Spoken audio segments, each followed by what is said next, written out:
Now, switching gears just a little bit, staying on the division. Obviously, yesterday the WBC announced a complete list of rulings, a bunch of fights that were sanctioned as final eliminators and obviously mandated Robert Guerrero versus Danny Garcia for the WBC title.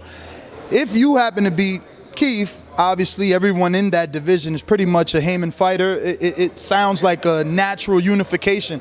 The announcement in itself, obviously not thinking further, but do you find excitement in that you know that belt could possibly stay in the PBC realm where you can have the opportunity to unify? Oh yeah, most definitely. You know, after you look past Keith and winning that WBA title, you got to look at another title.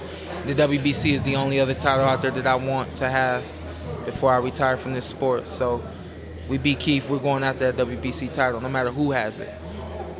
Now, obviously, the mandatory for that is going to be Amir Khan, who is fairly popular. Then Lamont Peterson has to fight Andre Berto in an elimination to get a shot at that. And then even you got Sammy Vasquez and Aaron Martinez coming with a final elimination to be the secondary mandatory there. Do you feel with a win over Keith, you can trump that in the eyes of, let's say, Garcia wins?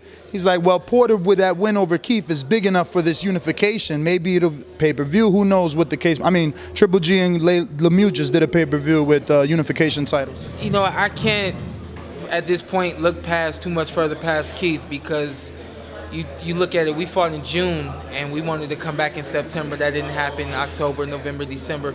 Now, January going into February, we still aren't fighting.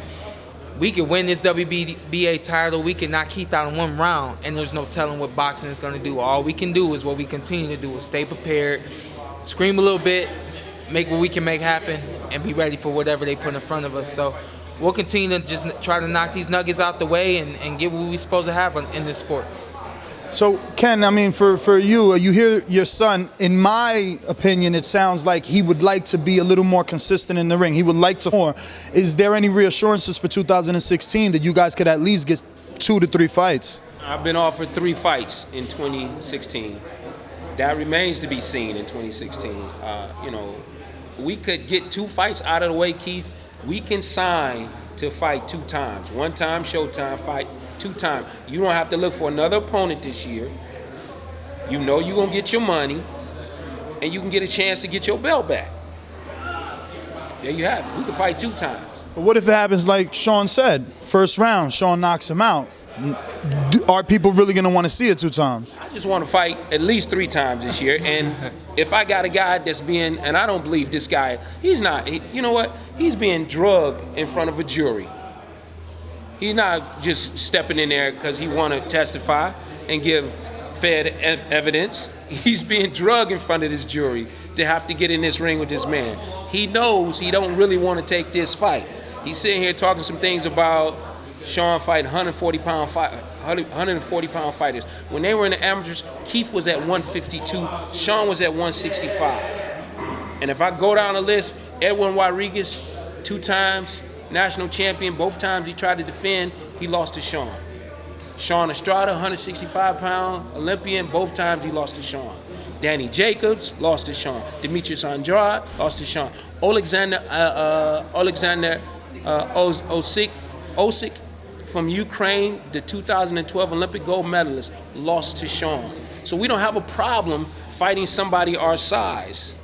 That's not a problem. We've always fought bigger fighters. Our adjustment is coming down in weight. But Keith knows on fight night, he got to deal with all of that. And those things are hard for him not to deal with going into this fight. That's why he wasn't in a hurry to take this fight, because he knows what he's dealing with. He's dealing with speed, he's dealing with power, he's dealing with aggression, he's dealing with a tandem that, like he said, his dad, his trainer, his manager, 24/7. We on top of this deal. We stay on top of this. So I'm looking forward to that, you know, and he know exactly what happened in them sparring sessions. Make sure that we negotiate a contract for 2 fights, Keith. Then you can prove that you're 1 time, 2 times.